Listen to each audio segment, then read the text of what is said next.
This is the basic overview that Ezekiel 36 and 37 give a series. I'm going to show you these, and you can mark them in your Bible. A series of little promises that God made for the nation of Israel. And if you look closely at their history, none of those promises came to pass until modern times. So I'll go through those with you. Number one, the miracle of the rebirth of Israel. Ezekiel's bones grew into a living, breathing nation in 1948.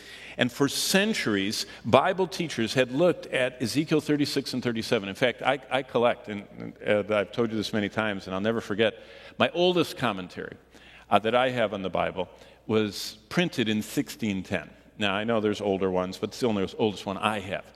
And when I read that, and when I look at what people are saying, when they looked at it, if they even bothered to look at Ezekiel 36, they said this obviously can't mean Israel, because there was no Israel in the land of Israel. The Israelites were scattered all over. I mean, they were living in India, they were living in Persia, they were living all over Europe. I mean, they were the bankers of Italy, they were the bankers of Central Europe. They were just everywhere except there. Now, there was a handful. There's always been a handful of them that were diehards, and they lived next to the wall, and they would scrape away the dirt to try and touch it and pray near it. But there was never a nation. In fact, Mark Twain went looking for him in the 1860s and 70s, and he couldn't find him. And he said it was a God-forsaken, desolate place, a swamp, he said, and it was fit for nothing, no human habitation. Well, then, as Ezekiel's bones grew into a living, breathing nation, God continued to watch over his word. What happened? Well, basically, in the late 1800s, people started talking about making a place for the Jews. Why? Because the Russians were always having pogroms. You know what pogroms are? They would come in and they would drive the Jews right off their farms, and they would kill them if they could get near them, and they would burn everything, and they'd throw them somewhere else. The Crusaders were doing that hundreds of years before the Russians.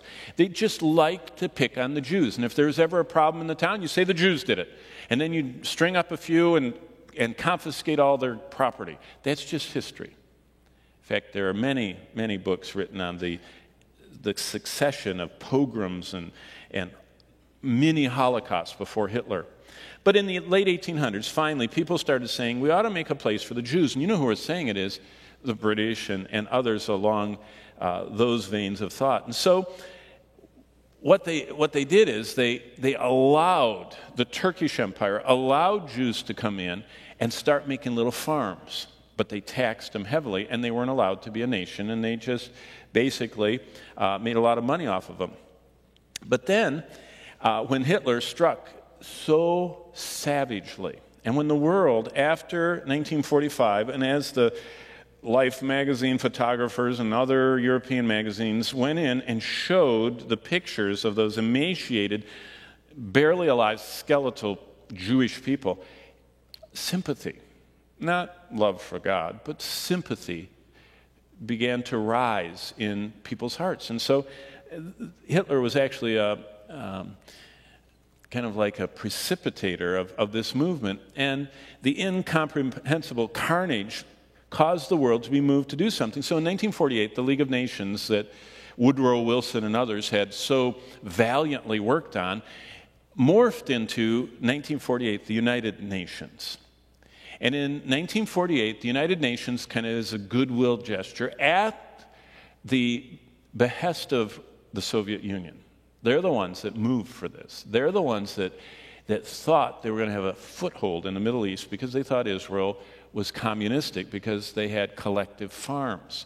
And so many, and I don't know if you know anything about the makeup of modern Israel, almost half of all Jews living in Israel today are from Russia. Just under half. In fact, 13 of the last 14 prime ministers have been Russian immigrant, descendants of Russian immigrant prime ministers of Israel. And so Russia thought they had an inside in the Soviet Union, and so they prompted in 1948, and the United Nations voted and established a homeland for the Jews, and the nation was named Israel.